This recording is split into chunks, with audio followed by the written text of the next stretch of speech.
공연 중에 그런 어떤 부정적인 생각들이 네. 올라올 때 네. 어떻게 하시는지. 아, 네. 네, 그 부분. 근데 사실 저는 음악가로 산다는 게 너무 감사한 게요. 제가 학생들을 가르쳐 봐도, 제가 특히 어른 학생들이요. 자기는 뭐 변호사고 뭐 비즈니스고 정말 자기는 제 일에 정말 자신이 있는데 피아노를 연주를 하고자 하면 자기가 너무 나약해진다는 거예요. 막 자기는 뭐 자기 뭐 퍼블릭 스피킹이나 뭐 이런 거 하는 게 전혀 문제가 없는데 왜 이렇게 자기가 그런 부정적인 생각들 그런 거에 힘들어지는지 모르겠다고 자기는 공연은 안 하고 싶다고 너무 힘들다고 그렇게 얘기를 하거든요. 그래서 그러면서도 제가 느꼈던 게 사람이 이렇게 변화를 하려면은 어떨 땐 성장할 수 있는 기회가 또 위기인 것 같거든요. 갑자기 아프거나 아니면 인생의 굴곡을 지날 때 사람이 더 단단해지고 또 성장할 수 있는 기회가 되잖아요. 근데 피아노를 연주하는 건 어떻게 보면 어려운 위기를 건넌다고 거나 비슷한 그런, 근데 그게 실험실 안에서 그 실제 위기는 아니잖아요. 그게 누가 죽고 뭐 하는 게 아니기 때문에 그렇지만 그 똑같은 그 근육을 사용하는 것 같거든요. 그래서 연주를 할 때 그런 두려운 마음, 그게 숨어 있다가 그게 나약해지는 순간에 그게 딱 나오는 거거든요. 네, 딱 필요할 때. 근데 그 목소리들이 다 달라요. 다 똑같은 것 같아도 그 사람마다 가진 약점이 이렇게 확 드러나는 거거든요. 어떤 사람들은 다른 사람들이 자기를 못 친다고 생각하는 그게 두렵대요. 그런데 그거는 자기가 완벽주의자의 마음이 있기 때문에 그런 거고, 그리고 저도 뭐가 실수할까봐 걱정이 되는 그 마음은 어디서 왔지? 그런 그 근본을 이렇게 찾아서 들어가 보면은 정말 제가 한 번쯤은 그걸 들여다보고 더 강하게 만들어야 할 근육들을 제가 피아노를 연주를 함으로써 그게 이렇게 현미경 보듯이 이렇게 딱 보일 수 있는 기회를 주는 거라고 생각하거든요. 그래서 저도 그게 몰랐는데 연주를 하면 할수록 이게 평소에 이거를 조금 노력을 하고 싶은데 평소에는 괜찮아요. 근데 연주를 할 때만 이게 갑자기 막 이렇게 머릿속에 생각이 더 많아지는 거예요. 그래서 얘네들이 이렇게 잠자고 있다가 연주할 때 나오는구나, 그런 거를 느꼈거든요. 그래서 이거를 제가 이렇게 컨트롤할 수 있는 방법을 이끌어내지 않으면 연주 자체가 정말 평생 할 수 없겠다. 그래서 이 방법을 어떻게 찾아야 되지 하는 방법 중에 저는 효과적으로 생각이 들었던 게, 그러고 느꼈던 게, 저는 이런 부정적인 너 실수할 거야, 왜 이렇게 또 실수했니? 나 했을 때 괜찮아 잘하고 있어, 이런 말에 2명의 그 말들이 저가 아니라는 거를 깨달음을 얻었거든요. 생각은 내가 아니다. 생각은 생각일 뿐이고 나의 안에 있는 영혼은 이 생각을 이렇게 볼 수 있는 관찰자. 그거에 되니까 처음에 그런 부정적인 생각을 가장 효율적으로 이끌어낼 수 있는 방법은 그 생각을 옷을 입히는 작업이었거든요. 그것은 글을 쓰는 거였어요. 생각에 옷을 입힌다라는 게 어떤 건가요? 글을 쓰는 거죠. 그걸 생각에 있으면 그게 투명 인간처럼 이렇게 잡을 수가 없는데, 내가 어떤 부정적인 생각이 들었을 때 그 부정적인 생각을 내가 글로 적으면 그 글을 제가 볼 수가 있잖아요. 그래서 글이라는 것은 생각에 옷을 입히는 작업이라고 생각을 하거든요. 그래서 그 옷을 입혀서 한번 보면은 그게 아무것도 아니에요. 근데 머릿속에 있을 때는 그게 아주 크게 느껴지거든요. 이게 왜 나를 또 왜 이렇게 힘들게 하지? 그래서 사실 뭐 다이어트 할 때도 사람들이 입으로 체중계 안 올라가잖아요. 나는 내일부터 할 거야. 그게 현실을 보고 싶지 않아서 그런 걸 수도 있거든요. 거울을 보고 싶지 않은 것. 그래서 그 글을 쓰고 싶지 않은 것도 어떻게 보면 이 부정적인 생각을 끄집어내고 싶지 않은 마음이 있다고 생각하거든요. 근데 저는 용기 있게 그 글을 내가 무슨 생각이 드는 그 부정적인 생각을 이렇게 딱 잡아서 이렇게 넣어붙고 보면 너 아무것도 아니네 이런 생각이 들고, 그렇게 계속 그걸 보는 훈련을 하다 보니까 그 말이 들었을 때 그냥 개미 지나가듯이 너 또 왔구나, 그런 경지에 조금 다다들더라고요. 그리고 또 느꼈던 게, 그런 부정적인 생각은 절대 없어지지는 않더라고요. 그래서 사람이 아무것도 하고 있지 않으면 부정적인 게 80인 것 같아요. 그리고 긍정적인 마음은 20 정도. 그래서 우리가 20을 50으로 만들면 반반 정도만 돼도 괜찮은데 60에서 좀 더 올라가면 더 좋겠죠. 그래서 노력을 하면 좀 더 긍정적으로 노력을 할 수 있는데 그렇지 않고 그냥 가만히 두면 우리는 더 쉽게 긍정적으로 가는 것 같아서 그래서 글을 먼저 쓰고 그러면서 이제 긍정적인 글을 한 5배 정도 더 많이 쓰는 거죠. 그러면 어떻게 보면 억지다라고 생각을 할 수가 있는데 처음에는 자꾸 부정적인 생각이 드는 거에 5개 긍정적인 생각으로 자꾸 이거를 잡으려고 억지로 노력을 한 거죠, 어떻게 보면. 근데 억지로 이렇게 하다 보니까 사실 그게 억지가 아니고 저는 그 논리로 그걸 덮은 거거든요. 그 논리가 확신이 되더라고. 그래, 사실 내가 연주를 완벽하려고 하냐? 나누고 싶어서 나누는 거지? 그런 뭔가 이렇게 얼토당토하지 않은 제 부정적인 논리에 생각의 논리에 이렇게 제가 확신이 딱 드는 거예요.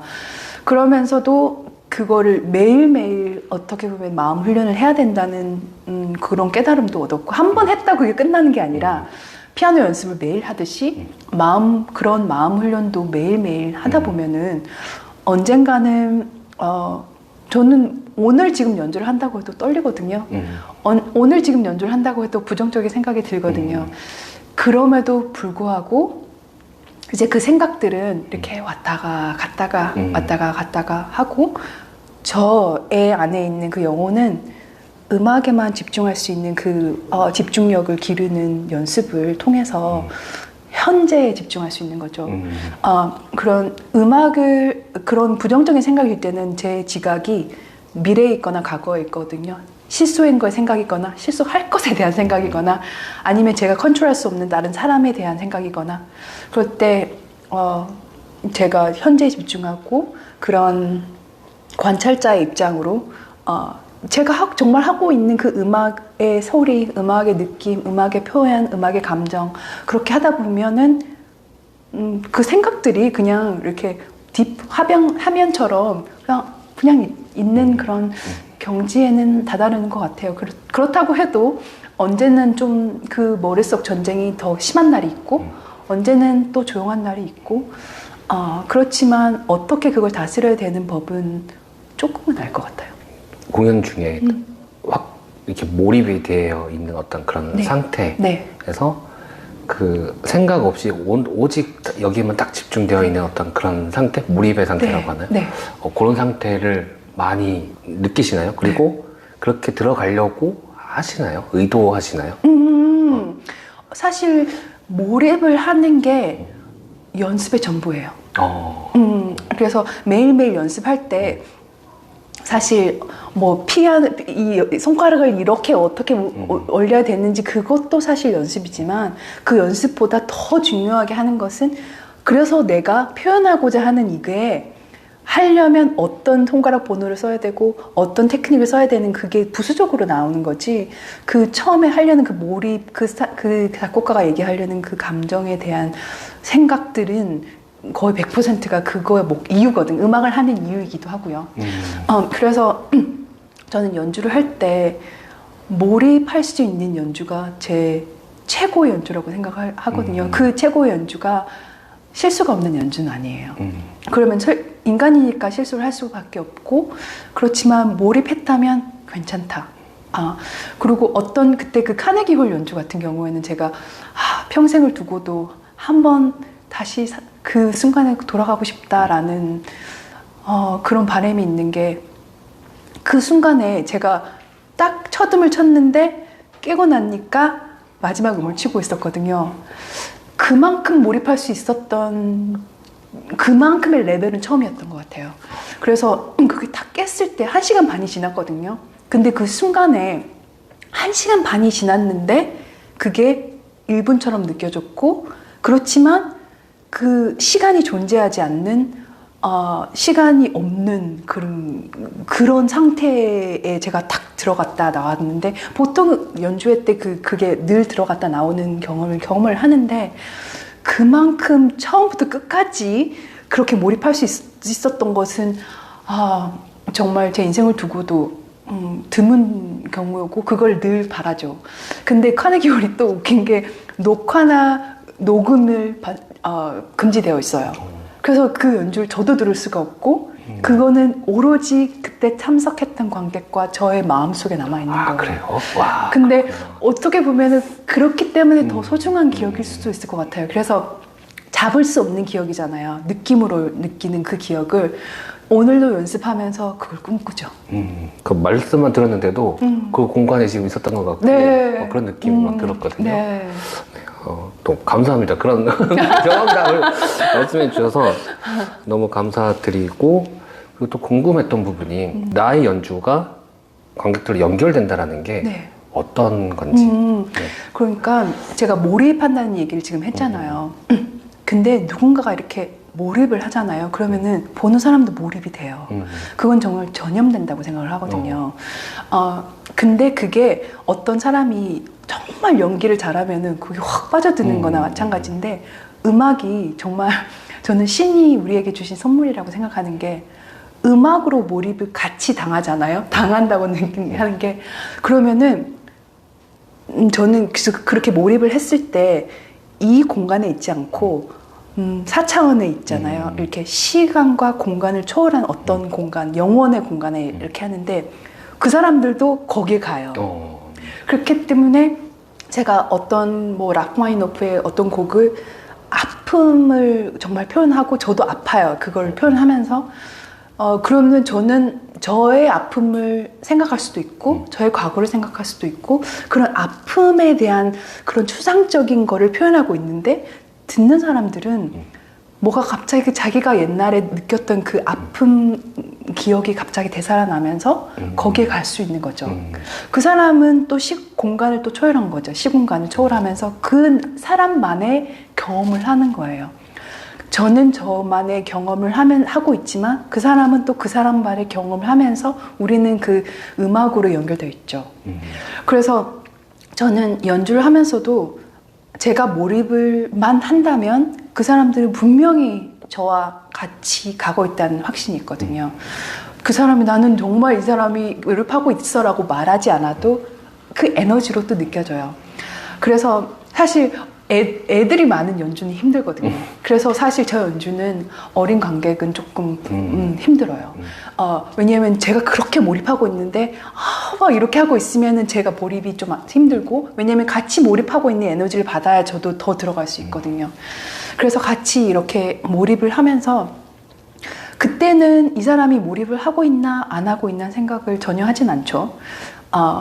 그냥 초대한 거예요. 저는 초대했고 저는 저 음악에만 몰입을 하고 그런데 그 무대가 끝났을 때 저의 반응이나 얘기를 해보면은 관객들이 어떤 그런 경우가 있었어요. 자기가 정말 어머니를 돌아가신 게 한 3년이 지났는데 정말 마음속으로 어머니를 보내드리지 못해서 너무너무 이렇게 힘든 3년을 보내고 있었는데 오늘 이 제 연주 동안에 뭔가 그 자기의 그 경험에서 머릿속의 경험에서 어머니를 다시 이렇게 만질 수 있는 같은 경험을 했다라면서 내일부터는 뭔가 이렇게 괜찮을 것 같다는 말을 하더라고요. 그냥 자기는 이제 엄마를 낳아줄 수 있을 것 같아요. 그러면서 고맙다고. 그런데 저는 제가 한 거라고 생각을 하지 않거든요. 그냥 그거는 소통했고 공감했고 음악이 다 했다. 나는 단지 음악을 담았다. 그래서 저는 음악은 혼자서 연습실에서 연습하잖아요. 그러면은 살아나지 않아요. 혼자서는 살지 않아요. 저와 음악은 살 수 있는데 어떤 한 사람이라도 그거를 같이 듣고 있으면 음악은 완전체가 되는 것 같아요. 그래서 음악은 같이 공유하고 소통해야 완전해진다. 그렇게 같이 뭔가 이렇게 영혼이 같이 하면서 그 공간에 갈 수 있어야 음악이 줄 수 있는 그 기적, 그것은 치유의 그 기적을 충분히 이렇게 막 다 하는 거죠. 그거 소진하면서. 공연 때 기획을 하실 때 네. 안내 책자를 안 나눠주셨다고 네. 마지막에 집에 갈 때 해주셨다고 네. 그거는 왜 그런 건가요? 저는 클래식 음악이 아까도 얘기했다시피 딱딱하다고 느끼고 모르겠어요. 제가 한국에서 한 번도 공연을 한 적이 없어서 20년 전에는 제가 학생이어서 지금은 어떤 공연 문화가 뭐 관객 문화가 있는지 모르겠지만 미국을 예를 들면은 젊은 관객이 없어요. 다 할머니 할아버지들. 그것도 이제 그분들은 이제 어렸을 때부터 클래식 음악을 들었고 TV 없이 막 클래식 음악가가 정말 그 엔터테인먼트에 그냥 완전 팝 문화였던 사람들이 다시 오는 거거든요. 근데 그게 저는 너무 안타깝기도 하고 그렇게 오는 클래식 관객들은 쇼팽을 말하지 않아도 쇼팽을 알고 있어요.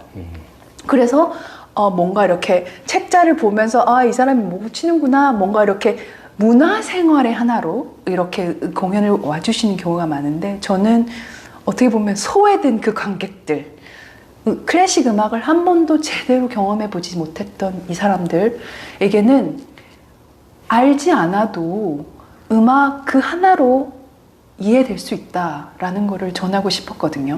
쇼팽이 누구인지 몰라도 데뷔시가 누구인지 몰라도 제가 그냥 음악으로 이렇게 알려드릴게요.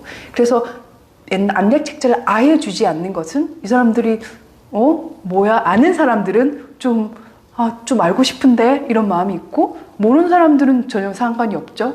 그런데 제가 무대 앞에서 이렇게 설명을 하면서 설명도 그냥 쇼팽은 폴란드에서 태어났고 이게 아니라 쇼팽 음악은 정말 이렇게 가슴 절절한데 웃고는 있는데 눈물 흐리고 있고 행복한데 슬프고 그런 컨플릭의 감정이 공유하는 그런 감정인 것 같아요. 그래서 이 음악을 표현하는 게 정말 늘 힘들죠. 이런 얘기를 하면서 그렇게 길지도 않아요. 한 3-4문장을 얘기를 하면 이 사람들은 그런 감정은 우리가 아는 감정이잖아요. 그래서 음악에 더 깊게 같이 들어갈 수 있는 것 같아요. 그래서 제가 그렇게 음악을 연주를 하는 것은 음악 같이 여행을 가는 거나 같다고 생각하거든요. 경험을 같이 하는 거죠. 그래서 저는 이 사람들이 온전히 경험하길 원하거든요. 그래서 뭔가를 보고 하는 그런 다른 자극 없이 그냥 온전히 음악에 몰입했다가 가실 때 걱정하지 마시라. 오늘 연주한 곡은 마치고 나서 가지고 가시라고 하면은 대부분 처음에 특히 공연 기획자들은 너무 당황하고 이거 이렇게 하면 안 된다고 뭐 광고를 해야 되는데 어떻게 광고할 거냐 막 그런 식으로 하시는데 관객들은 너무 좋아하시죠. 그리고 그래서 어떻게 보면은 제가 미국에서 이렇게 활발히 활동할 수 있는 것도 제가 그 사람들이 그러더라고요. 클래식 음악을 하면서 그 연주자가 자기의 그 밑으로 내려와서 같이 손잡고 같이 가자고 하는 그런 연주자가 많이 없다.